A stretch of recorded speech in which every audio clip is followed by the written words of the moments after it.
On this week's episode of the Prophetic Worship Podcast, join Dee Bradbery and myself as we talk about how to recover from the most epic worship fails. We'll see you there.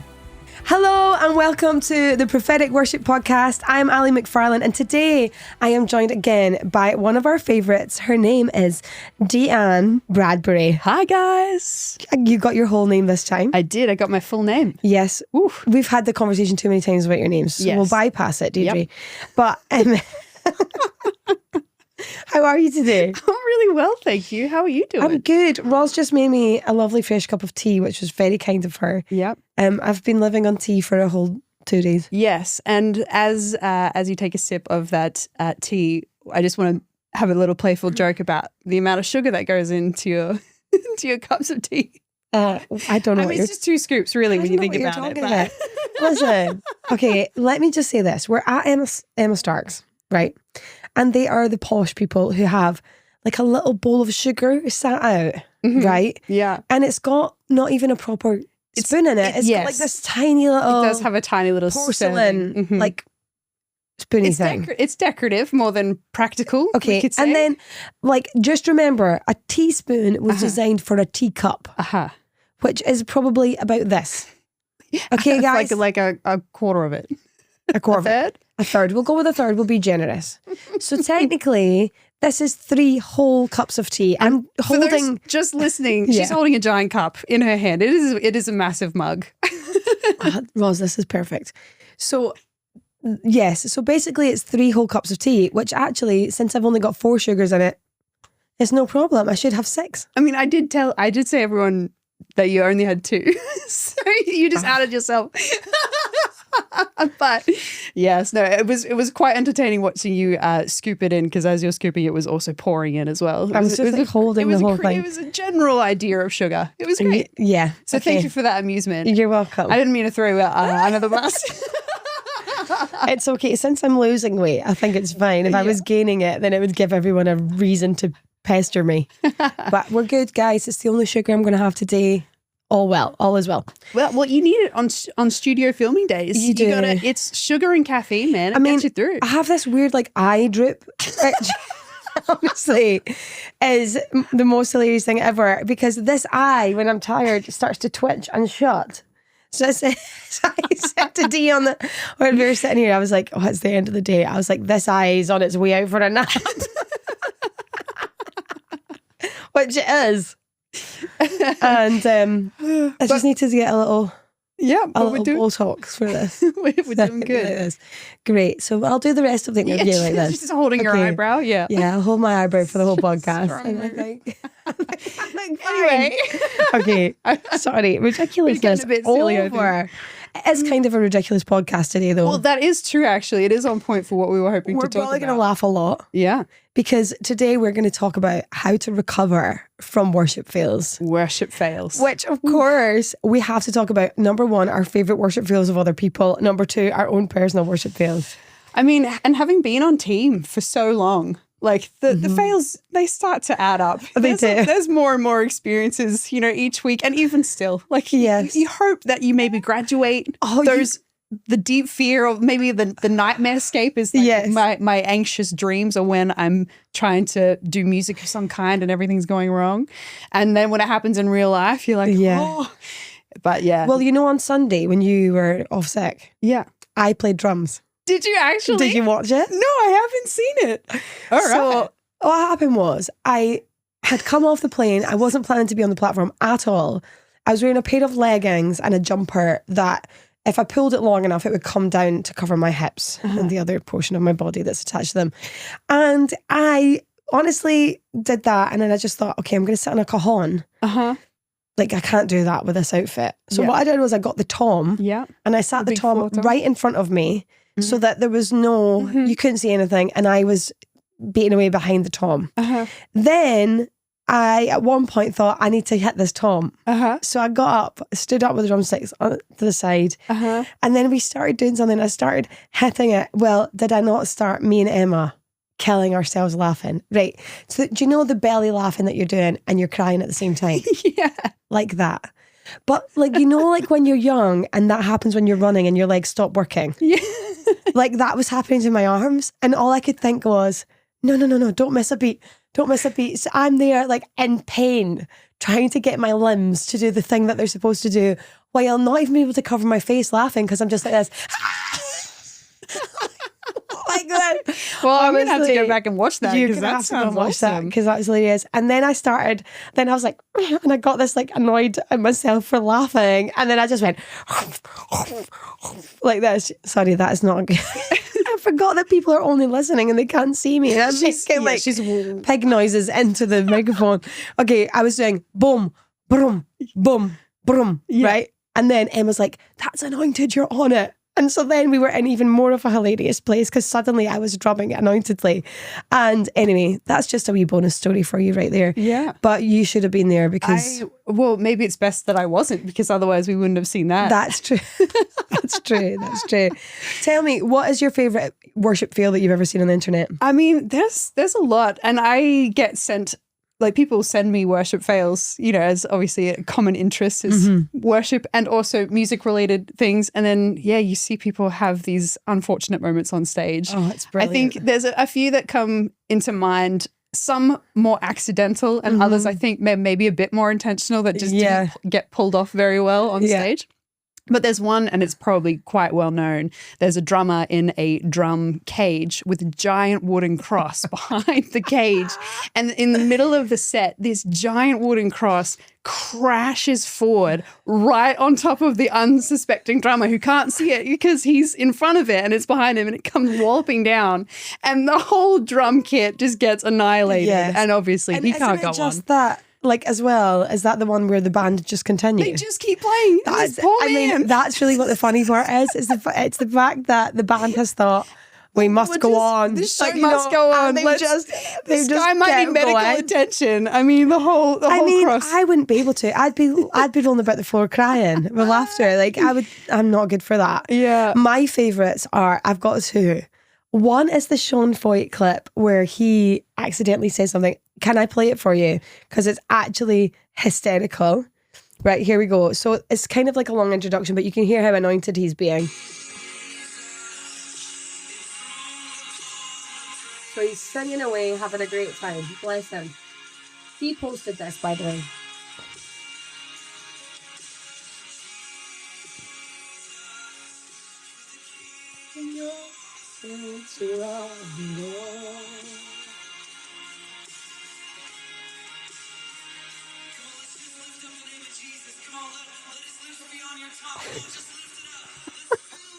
Oh man. As he said, come on, lift up the name of Jesus. Let his lips be on your tongue. Yeah, that is honestly, that's a worse fear again. That's a really bad one. Instead of let your praise be on our lips, obviously. Yeah. And then you got the guy that's singing Angel Armies. That literally, like, I honestly, oh no, this is it.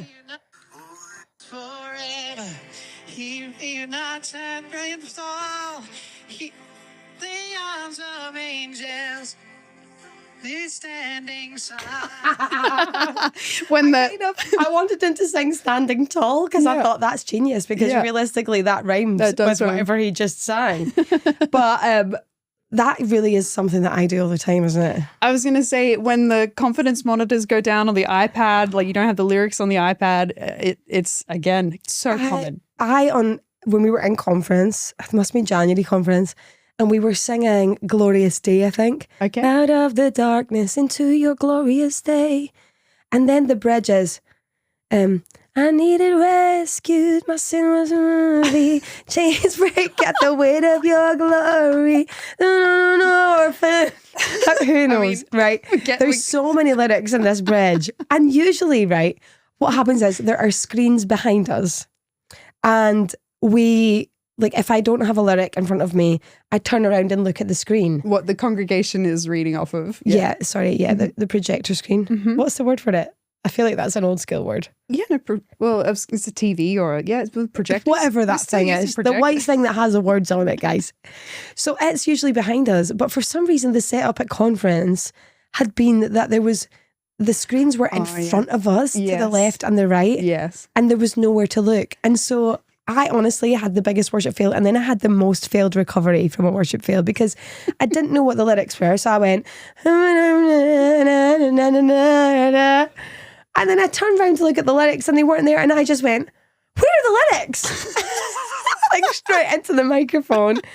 At which point, some people thought it was amusing, some people didn't.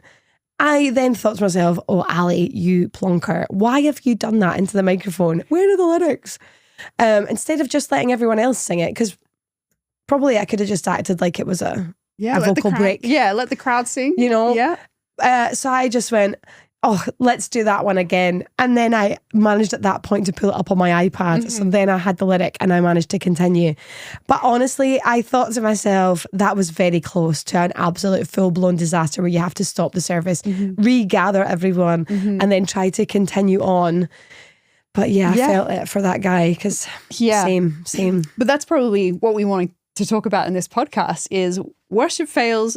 They happen. And it happens more often than we would like to admit, or maybe even from our own professional excellence would care to hope that it does. But it's how do we recover from these worship fails when things are going wrong on stage or something is happening, maybe even from a congregational perspective that causes disruption. How do we recover and actually keep moving forward when it comes to encountering like the Spirit of God, not getting distracted by what's our immediate crisis or what's happening congregationally? So let's talk about like practical recovery. Okay. Because I think that that's one aspect of it. It's like knowing on a platform, if something goes wrong, how do you actually recover from whatever it is that's went wrong? You know, it's a little bit different for everyone. If Dee has something go wrong, do you have any examples of drumming issues? I definitely have had a lot of things go wrong over the years, having been on worship team for so long. So one of the more memorable drumming related incidences that happened was went through all of our sound check, did a whole rehearsal, everything, not a problem. About 2 minutes after the service started and we're playing to click tracks, it's a fast paced, high energy song, a lot of 4 on the floor, boof, boof, boof, kick drum action.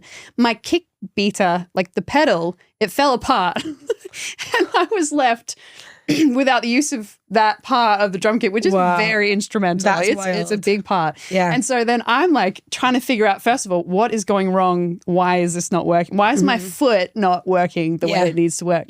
And then second of all, how do I fix this issue when my hands are tied and the beater has fallen and rollen, so I can't reach it from where I'm sitting?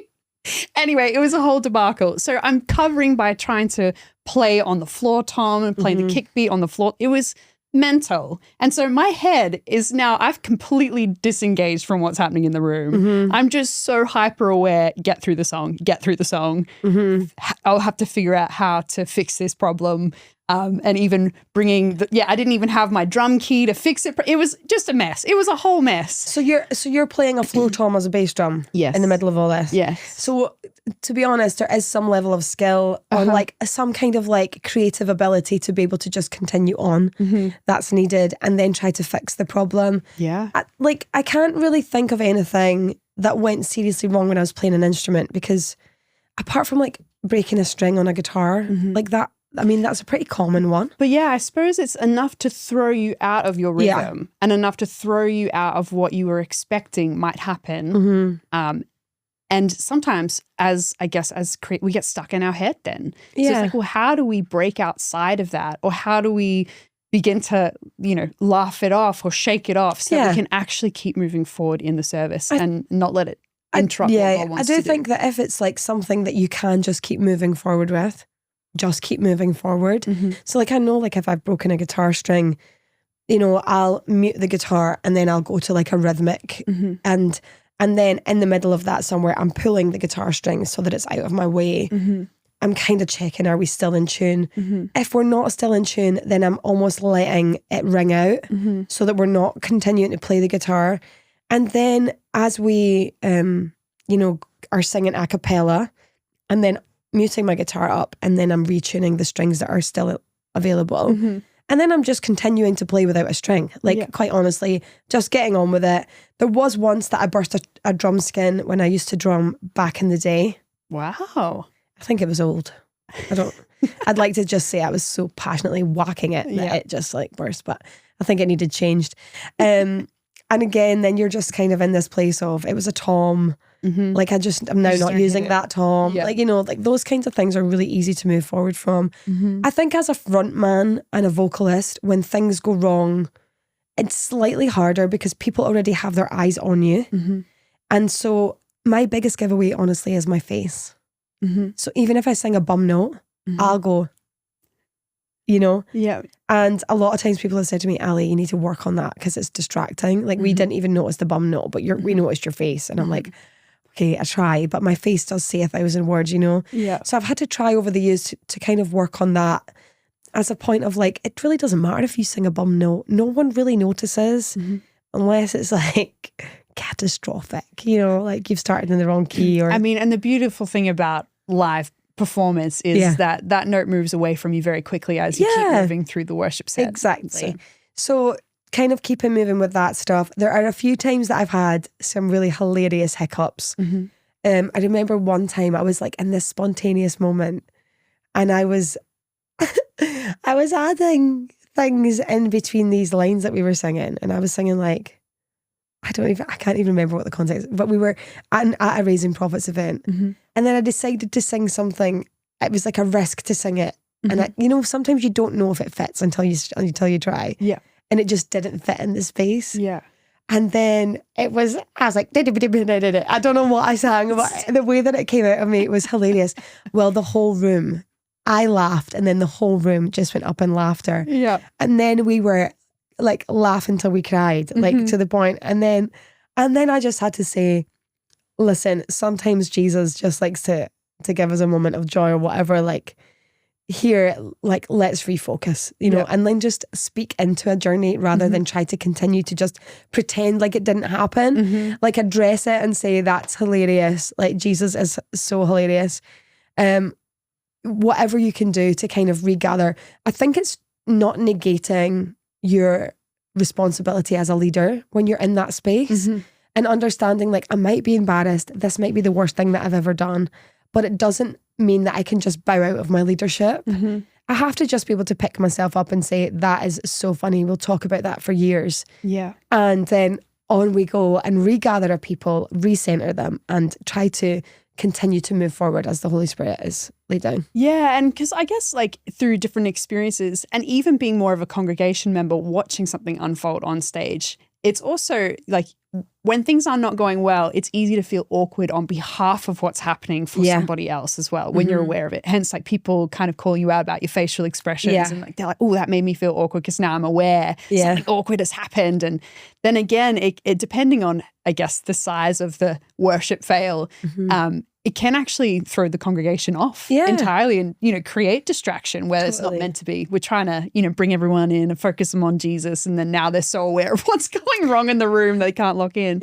But also then like, I guess even how when you're lying in bed at night trying to fall asleep and how sometimes those moments just keep coming back and you're like oh, mental recovery. Like I can't believe that happened, or I can't believe this, I left my drum key, and you replay that event and like how could I possibly have avoided that, or like what can I do again next time to make sure I never, and it can actually become quite like almost like a milestone in a negative way that can anchor you to a situation. Definitely. And then it gives you hesitation the next time you go to step out to sing a song and you're like, what if I fail again? And I think it's probably important that we just address, I guess, that aspect of the worship fails. It's one thing to laugh it off, and I think it's a really great and healthy place. When something goes wrong, you acknowledge it in the moment, have a laugh at it, move on. But then sometimes it can actually be quite devastating and really lock you in. I used to be really, really concerned about getting it so right. And I took it so seriously that if something like that happened, it would keep me awake at night, quite honestly. Because it means so much. You want to do well. Totally. You want to bring your best. And so I'd be lying late at night and it would be plaguing me and I wouldn't be able to sleep because of this random thing that I did on a platform. And honestly, it was a sign of my unhealth. Like it was a sign of my brokenness, a sign of something that I had to deal with. And so I think like realistically, when you are well and when you are centered correctly, you really only care about one thing. Did Jesus think it was funny? Like, does Jesus say that it's fine? You lose this aspect of the fear of man and what is my reputation and what do people think of me? And you just kind of go, Jesus thought it was hilarious. Like, you know, like he's probably trying to humble me. Anytime I have a thought, oh, this is really good, you can guarantee I'm going to sing an out-of-tune note. Yeah. Like, because Jesus is just like, nah, it's not about you. Like, you know, and I'm like, oh yeah, I forgot, you know, and so I've got to this place now where I genuinely just don't care, but I had to work a lot on my own self-esteem, my own issues of fear, and just really hit it face on and go, well, actually, if I'm really feeling this way, it's probably not because of the mistake. It's probably that something on my insides is really not aligned with Jesus. Yeah. And I would like to even push that as well, because I definitely think that is, you know, is the root issue of, you know, if you're letting, I guess, those moments anchor you or tether you or keep you fearful to try again, that's, you know, from, like you're saying, it's an inner healing sort of thing. But I also know that there's some external pressure sometimes put on teams to have high levels of excellence and performance. And it might not be you as the individual putting that pressure on yourself. It might be the greater team culture where you're aiming for something and there might be pressure from the leader that if you hit those wrong notes or you sing the wrong lyrics, that you might get benched for a few weeks, because it's like, well, like go away and practice and come back, and you know there might be consequences to those fails, which that's really unfortunate if that is the situation. I'm not sure if that's a reflection of the kingdom culture and values, but I do want to just acknowledge that if that has been your experience, that's rough and that's hard to come back from. Because there's a level of shame and embarrassment then that gets attached to that worship fail moment. I suppose you're right. We're tapping into this performance mentality and it being about getting it right rather than our evaluation of success being in and around like obedience or being spirit-led, or, you know, did we move as one team? It's really hard when the success values are perfection, excellence, and whether you set those for yourself or whether you culturally set those, it causes this performance mentality and puts a pressure on people. As in a culture, I understand why it gets there. I can see how easily as worship directors or whatever you push your team in that direction, just wanting people to be capable. But I do not think that it's kingdom, and I don't think that it's a value that God has. And therefore, I think that it has to be undone. So if that is a pressure in your team where they're feeling like they have to perform in order to be successful in your team, I do think that you have to address that head on, and you have to say, I'm really sorry for the fact that you guys are feeling that pressure. We want excellence, but we don't want performance, and we don't want perfection. It's different. Yes. We want you to skill up. We want you to try your best. We want you to work hard, but it's not about the outcome being perfectionism. It's about the outcome actually just having the skills to articulate what you hear, to be able to follow, to be able to flow. All of those things are what is important. Did we move as one team? Our measures of success. Was the Holy Spirit inhabiting our praises? Measure of success. Yes. You know, were we obedient to the curveball that the Holy Spirit threw us? Measure of success. And I think that if you're a worship leader in that kind of team, if you're the guy that's leading it, you have to reevaluate your measure of success so that your team can accurately weigh and test themselves on their skill level. Yeah. I think personally, if you have put that on yourself, you have to go to Jesus and say, every time that this comes up and you have a fear and you've got this thing plaguing you, you just have to be diligent. You have to go to Jesus and say, Jesus, what do you have to say about it? Yes, I would agree. What's your take on this whole thing? Should I have done better? I'm guaranteeing you, he's never saying, yes, I was very disappointed that your drum pedal accidentally fell off in the middle of your set and there was nothing you could do about it. Yeah. He's not that guy. That's not who he is. We know. And so, that would be our go-to, is actually inquire of the Spirit of God about what he has to say about your worship fails. Yeah. And then I actually think that his voice on a lot of stuff, when he continues to tell you, you were brilliant, you were excellent, this is what you're called for, this is the assignment, that stuff really shifts and changes, and you find yourself in a place where you don't even bat an eyelid. Absolutely. And I think too, like you're saying, in that process, you can unhook yourself from like the hang-ups of those experiences. Because like you're saying, the exploration of the Spirit and the ability to have high levels of skill, so you can be curious and playful, and when Holy Spirit is leading the room this way, you can freely within yourself, without hesitation and fear of man or fear of making a mistake, pursue that and throw yourself into that situation. Yeah. So yeah, I think like it's like the balance of doing a great job and as best as you can and trying your best, but the ability to laugh it off and be quick to let those moments go. Very good. Is really essential, I think, in the again, the continuation of pushing yourself as a worshiper to keep pursuing. Absolutely. And a good thought about how would I feel if it was someone else that did it? Would I be continually like trying to hang them on it? Yeah. Or would you just forget literally the day after? Yeah. You know, I think that's helpful. And so let us just pray for you. I genuinely pray for every single one of you that you would be able to unhook yourself from perfectionism. In fact, we come against it right now in the Spirit and we say absolutely no more. We break agreement with it in the Spirit realm and we say you will not have control over worshippers' life. And we just say excellence is fine. Excellence, be excellent. We bless you to be excellent in all that you do. We bless you to work hard. We bless you to invest in your skill levels, but we bless you to be free from performance and perfectionism. And honestly, guys, please just find Jesus. We bless you to find Jesus and to ask him his opinion on who you are and what has happened.